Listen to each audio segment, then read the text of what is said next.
आमचे प्रवीण भाऊ तायडे, ज्याला सगळे म्हणत होते डमी दिलाय, नाही डमीने त्याला डच्चू दिला.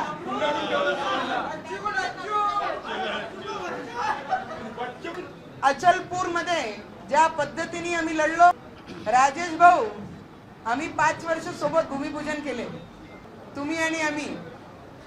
5 वर्ष काय काय आम्हाला बोलणं ऐकलं नाही आम्ही, आणि त्या सगळ्याला मात करताना तुम्ही जे विजय तिथे भारतीय जनता पार्टीचा विजय मिळवलं, त्याच्याबद्दल तुमचेही अभिनंदन. आणि तिकडचे लोकल कार्यकर्ता, आमचे तालुका अध्यक्षापासून गावातला प्रत्येक व्यक्ती, जेव्हा मी सभा घेतल्या सगळ्यांचे मनात चिड होती की भाभी, जर तुम्हाला 1900 मत आहे तर राजेश भाऊला 2800 मत यावेळी त्यांना भेटणार आहे.